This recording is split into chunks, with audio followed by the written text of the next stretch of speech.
Margaret on Kate Shees, I'd like, on behalf of the rural independents, to express our sympathies to the family of late Brendan Daly, here, Arags here, Aristot, here, talked to Dala.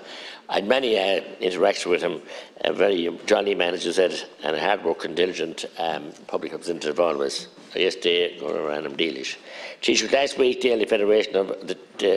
the Federation of Early Childhood Providers launched a document outlining the challenges facing the sector, and over 200 of them came and protested here outside the front gate.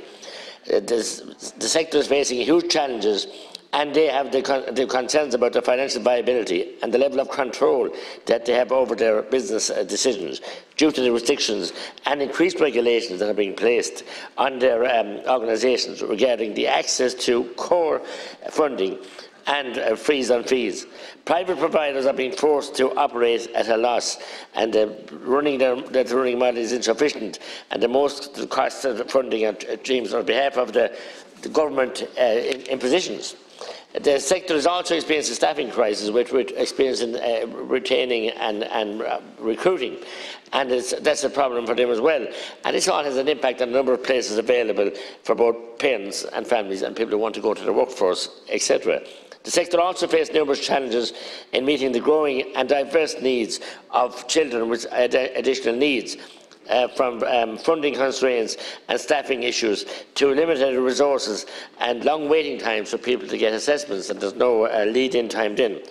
To financially support both staff and parents and families, the EROs and the freeze that have on the fees been introduced, while welcome for parents and staff, impose additional burdens on the providers. In return, access to core funding has been promoted as a means of reward.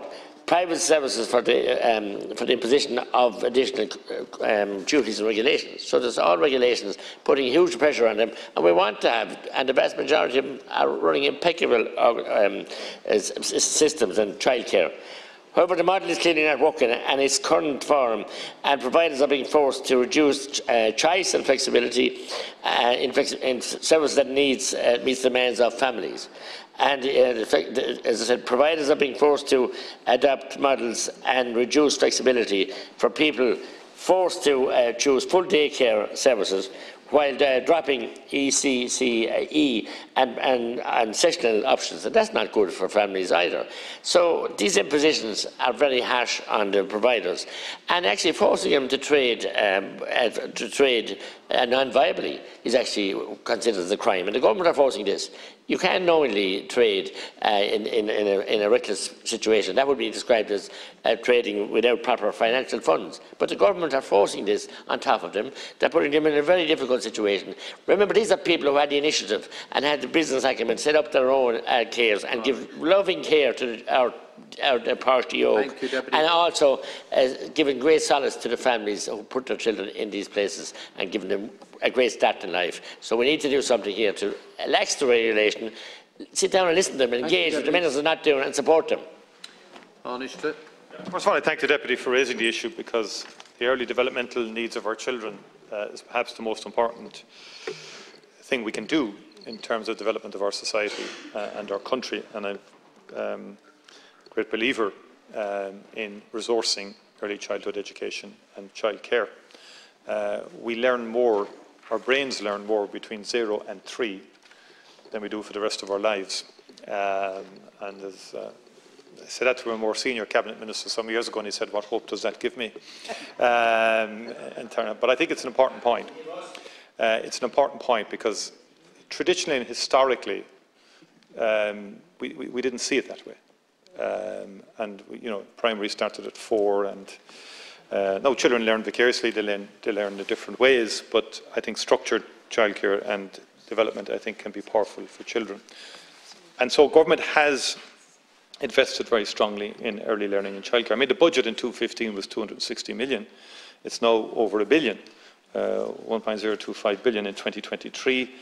And that's reached the first 2028 investment target 5 years ahead of time.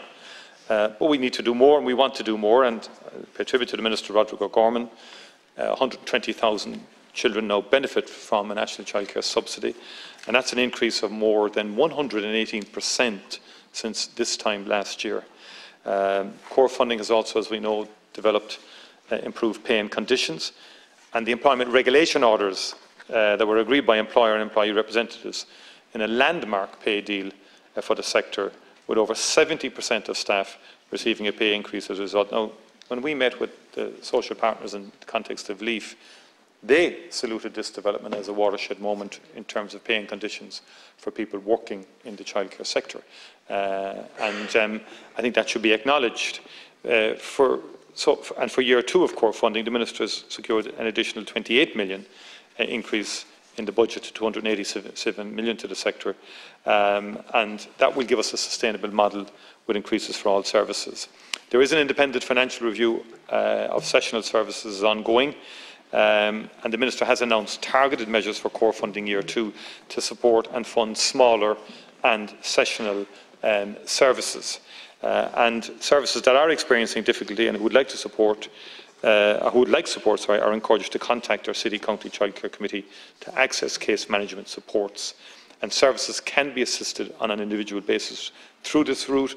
Sustainability funding is available to partner services, community and private, who are experiencing financial difficulty. And I would have met some groups just briefly on the plinth as I was going through yesterday evening, and I encouraged them to engage with us in this respect. And with the core funding scheme in operation since September of last year, already there's a very significant evidence of success, with 95%, or well over 4,200 providers signed up. 98% of community not-for-profit services signed up, 93% of private for-profit is signed up. Mattie McGrath. Taoiseach, look, this is serious. 7% are 1 in every 14 early learning and care and school-aged childcare providers will not reopen in September. That is a startling figure. The government has failed to address the concerns of early childcare providers regarding low pay and core funding. The failure is not only impacting on the providers, but also on families who desperately need these places for them to survive and get into the workplace. This is resulting in a 68%, almost 70% of childcare providers being unsure about their business future. They can't provide on tin ear, and they can't provide when they're being regulated out of existence and not getting the support. So, Taoiseach, the Minister O'Gorman, seems to be tone deaf to what their needs are and is not engaging.